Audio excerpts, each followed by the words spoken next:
Portions of this video may be unsuitable for younger or more sensitive viewers. Okay? You have been warned. Hi everybody, I'm James and welcome back to Storytime with James. Make sure you like, subscribe, and leave me a comment if you like. Alright you guys, this one is called Dell's Crisis. Yes, look, I had the opportunity to talk to, well, I consider him a friend. I had the chance to talk to Dell. He worked with me down where I work at, you know. He worked with me. This was in 2005, okay? This was in 2005. It was around in October, 2005, okay? Well, Dell was a survivor of Katrina. Yes. Katrina was a terrible storm.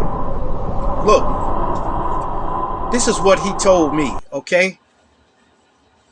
Look, he told me he hung out and got drunk the day before the hurricane. And the day of the hurricane, he was hanging out getting drunk. All right? Then the tavern where he was at had to close because of the storm. So Dale ended up staggering home in the storm. It was raining on them and everything and stuff like that. And while he was there, his wife kept trying to call him. She kept trying to call him, but he ignored her calls. He looked at his phone. That's my wife calling me. She trying to do something, So, but what she was trying to do, she was trying to inform him that she was evacuating. Okay, she was evacuating with their two kids, a 13-year-old son and an 8-year-old daughter. She was evacuating and going to Mississippi with her family, But he didn't answer. So Dale headed home. He headed home.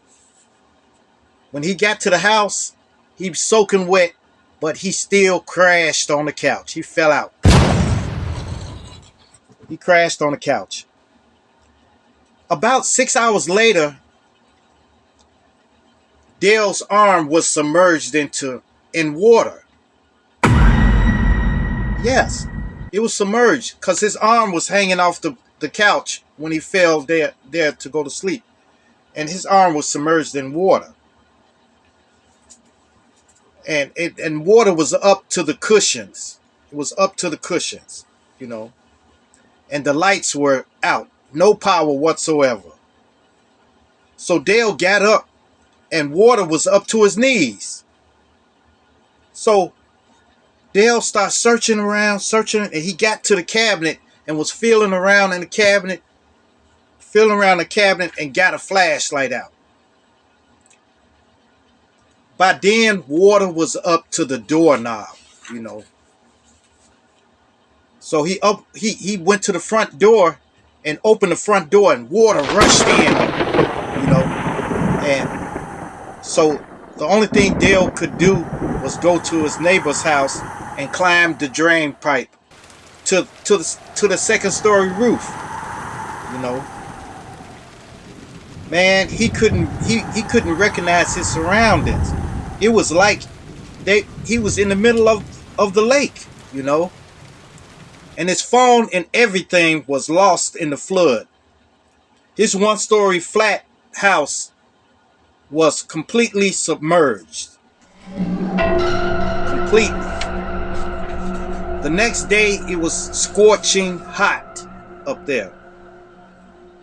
So Dale removed his white t-shirt and made a, like a makeshift flag that he hooked it.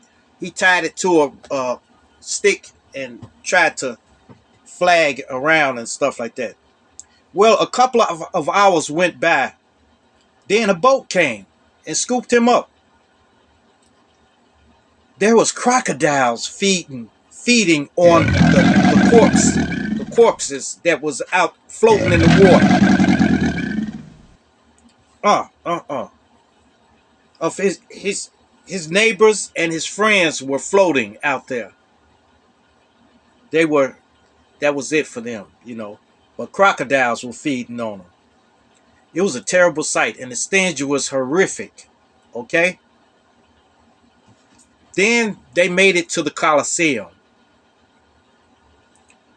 There was no food or water there, or toilets. Those folks were in bad shape. Bad shape. Well, Dale held on as long as he could, and he was asking people about his wife because he thought they had perished in the flood. Well, they told him, "Oh man, she left before the flood. She left before everything." Well, that made him feel good. He was relieved to know that they made it out. Then it was a lady came to him. She was a friend of his wife's. She told him that his wife had moved on. She was through with him. Yes, because he drank too much, and he never was home. So then Dale, he stopped for a minute. He stopped telling me stuff for a minute and started crying a little bit, you know. And then he said, "Look, I want my wife back. I want my kids and my wife back in my life. But his wife was in Mississippi, and she was doing her thing. So Dale ended up working down there with me. He ended up in Memphis, Tennessee, and was dealing with FEMA, trying to get some FEMA going, but he didn't have no identification or nothing. So he had to go out and get his ID and everything again. But he ended up working down there with me. And all he talked about was his wife and kids. He wanted them back. But shortly after that, he ended up getting fired. He ended up getting fired because I don't know what he did. I think he took something out of the kitchen or something like that. It was something. And he never could be on time or nothing like that. So that was it for him. But man, I just hope that brother got his life together. But I knew he wasn't gonna get back with his wife though, but I hope he got himself together and everything is okay with him. Okay? Look, look here. 1,833 people died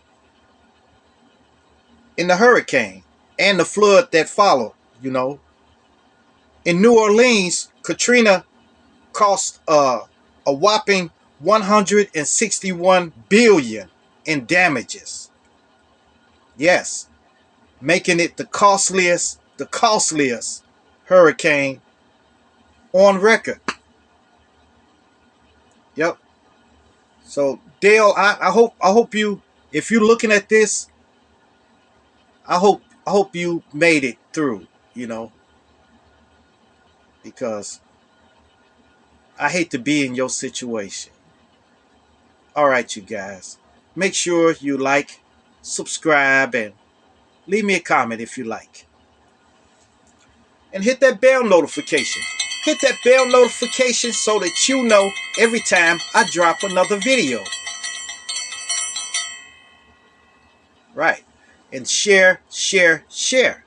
Share my videos with your family. Share my videos with your friends. Share my videos with your loved ones. And even share it with your enemies. All right. Peace. Adios. Salamat.